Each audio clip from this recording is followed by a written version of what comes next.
हरे कृष्णा। सभी भक्तों को दंडवत प्रणाम। वृक्ष की जड़ को सींचने से उसकी डालें, टहनियाँ तथा पत्तियाँ तिष्ट होती है और आमाशय को भोजन प्रदान करने से शरीर की सारी इंद्रियां तृप्त होती है। ठीक इसी तरह भगवान की दिव्य सेवा करने से सारे देवता तथा अन्य समस्त जीव स्वतः ही प्रसन्न हो जाते हैं। अतः गीता पढ़ने के बाद मनुष्य को चाहिए कि वह गीता के इस निष्कर्ष को प्राप्त हो। मनुष्य को अन्य सारे कार्य को छोड़कर भगवान कृष्ण की सेवा करने चाहिए और यदि वह इस जीवन दर्शन से विश्वस्त हो जाता है तो यही श्रद्धा है। इस श्रद्धा का विकास कृष्ण भावनामृत की विधि है। कृष्ण भावनामृत की व्यक्तियां तीन की कोटियां होती है। तीसरी कोटि में वो लोग आते हैं जो श्रद्धा विहीन है। यदि ऐसे लोग ऊपर ऊपर भक्ति में लगे भी रहे तो उन्हें सिद्ध अवस्था प्राप्त नहीं हो पाती। संभावना यही है कि वो लोग कुछ काल के बाद नीचे गिर जाते हैं। भले ही भक्ति में लगे रहें किंतु पूर्ण विश्वास तथा श्रद्धा के अभाव में कृष्ण भावनामृत में उनका लगा रह पाना कठिन है। अपने प्रचार कार्य के दौरान हमें इसका प्रत्यक्ष अनुभव है कि कुछ लोग आते हैं और किन्हीं गुप्त उपदेशों से कृष्ण भावनामृत को ग्रहण करते हैं, किंतु जैसे ही उनकी आर्थिक दशा कुछ सुधर जाती है कि वे इस विधि को त्याग कर पुनः पुराने ढरे पर लग जाते हैं। कृष्ण भावनामृत में केवल श्रद्धा के द्वारा ही प्रकृति की जा सकती है।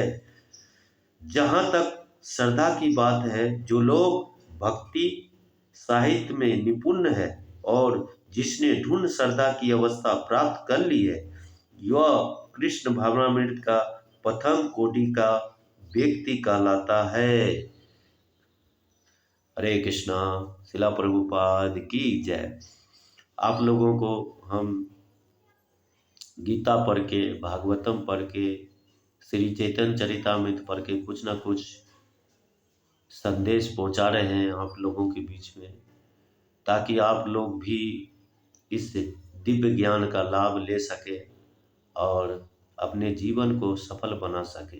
आज भाग दौड़ के ज़िंदगी में कुछ हम लोग का ऐसा चाहिए जिससे जीवन में शांत वातावरण हो, हमारी जो दशा है उसका सही दिशा में परिवर्तन हो।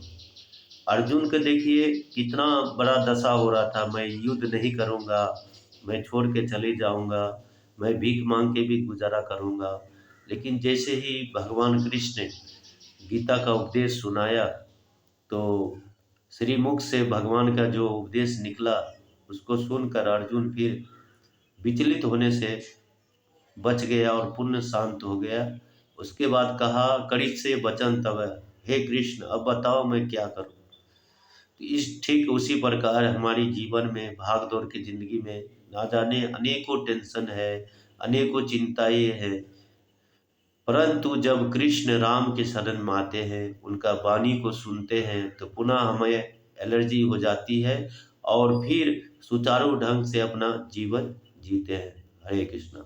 सभी भक्तों को दंडवत प्रणाम। शिला प्रभुपाद की जय।